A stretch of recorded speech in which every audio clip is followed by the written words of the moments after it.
Assalamu Alaikum. Walaikum Assalam. Today I am going to tell you the story of Prophet Ibrahim alayhi salam. Are you ready? Yes. Prophet Ibrahim alayhi salam plays a very important role in Islam. He fulfilled all the commandments and trials God gave him during his life.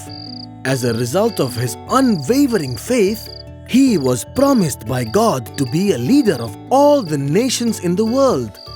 Now, let's start his story. Bismillah.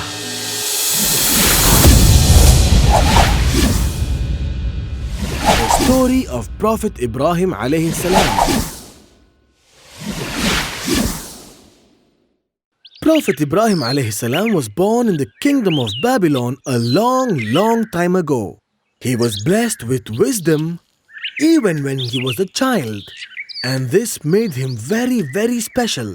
The Prophet was born during a time when the people worshipped the sun, the moon, the stars, and they worshipped even the idols made out of stone.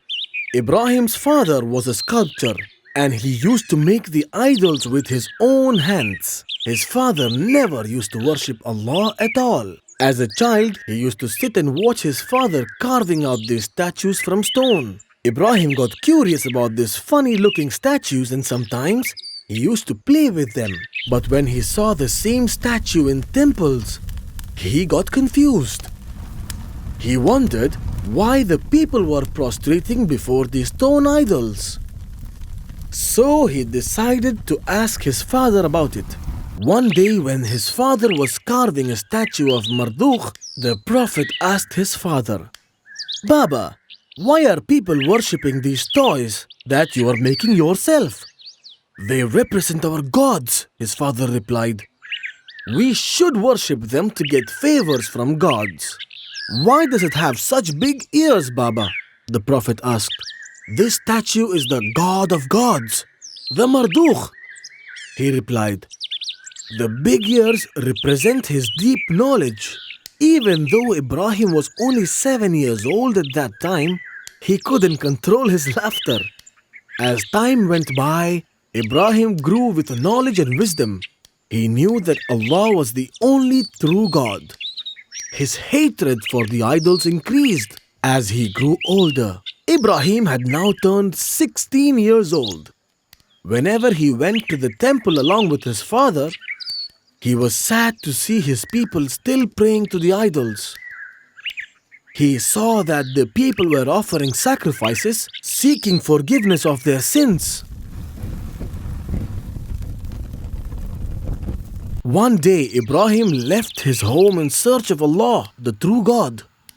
He walked for a very long time, and finally he reached a mountain nearby. He climbed the mountain and sat near a cave nearby. He sat there for a very long time, and when he looked up, he saw a shining star.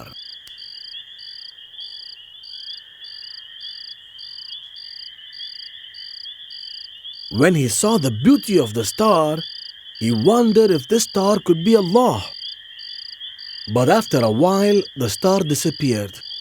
He realized that the star was not Allah, as the true God will never set or disappear. After a while, the moon came up. The moon was very beautiful. So Ibrahim wondered if the moon could be Allah. He sat there gazing at the moon for a long time. But after a few hours, when the moon disappeared from the horizon, he realized that the moon was not Allah. Ibrahim was disappointed, but he continued to sit there on the top of the mountain watching the horizon. It was early morning by now, and that was when the sun came up. He looked at the bright sun and wondered again if this could be Allah, as it was bigger and very bright. But by evening, when the sun set in the horizon, he realized that it was not Allah, as the true God would never set. It was then Ibrahim realized that the true God can never be created.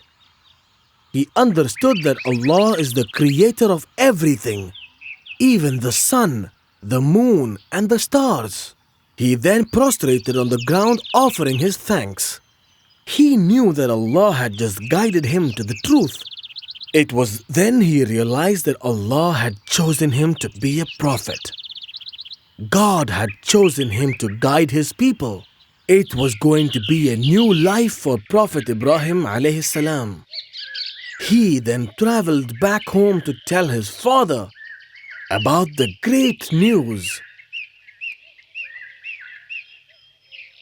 But when his father heard what he was saying, he got very, very angry. "How dare you reject my gods?" he asked angrily. "Oh my father, follow me. I will guide you on the right path.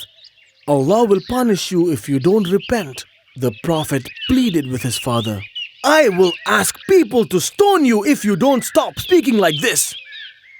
His father shouted at him.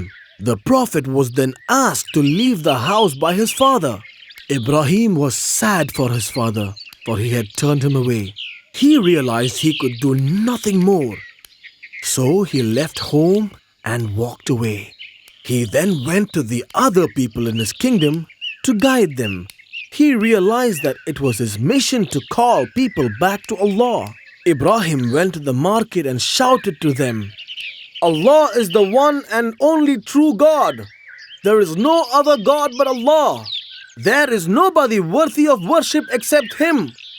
I will not bow down to the idols anymore."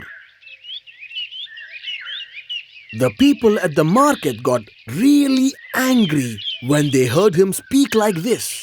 "Why do you worship these idols?" he asked them.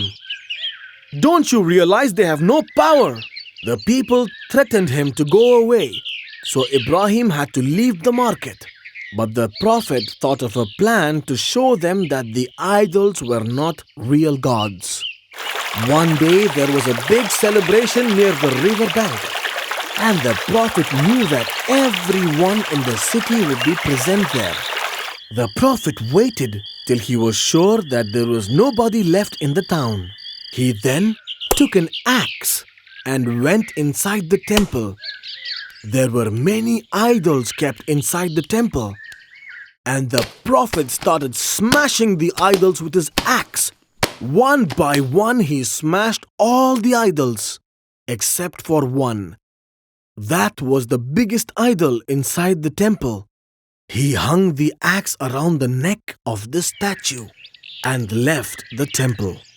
The next day, when the people of the town came to the temple to worship, they were shocked to see the idol smashed into pieces. The pieces were lying around all over the place.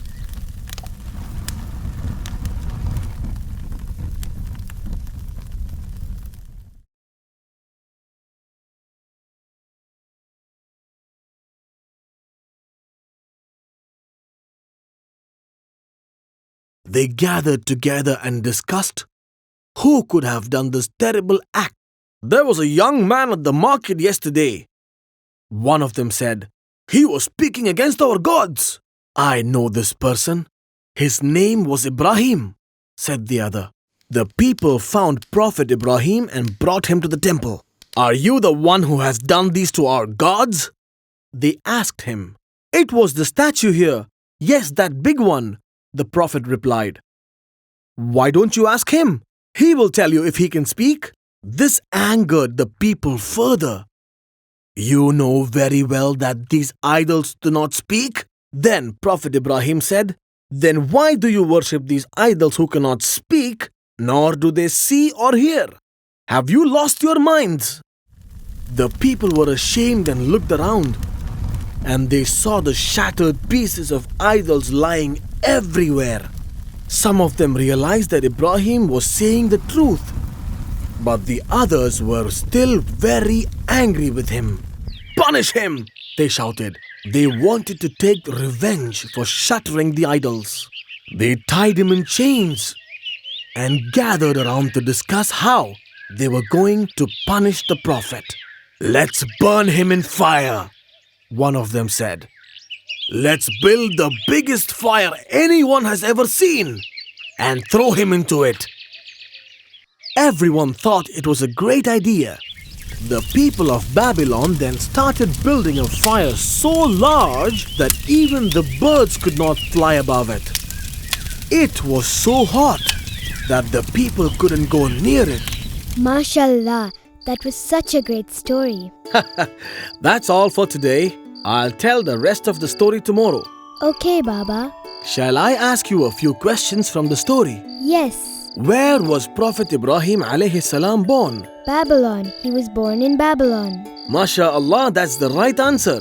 Now tell me, what did the Prophet's father do? I'll give you some options. Option A, carpenter. Option B, sculptor. Option C, woodcutter. This one was so easy. It was option B. He was a sculptor. Right again. Now for the next question. Tell me, why was the Prophet asked to leave from the house? The Prophet refused to worship the idols, and this made his father very angry. That's why his father asked him to leave the house. Isn't that right, Baba? That's correct, my son. Why were the people of Babylon angry at the Prophet? The Prophet wanted to teach the people of Babylon a lesson, so he smashed all the idols they worshipped. MashaAllah, that's the right answer. That's all for today. I'll tell you the remaining story tomorrow. Good night. Good night.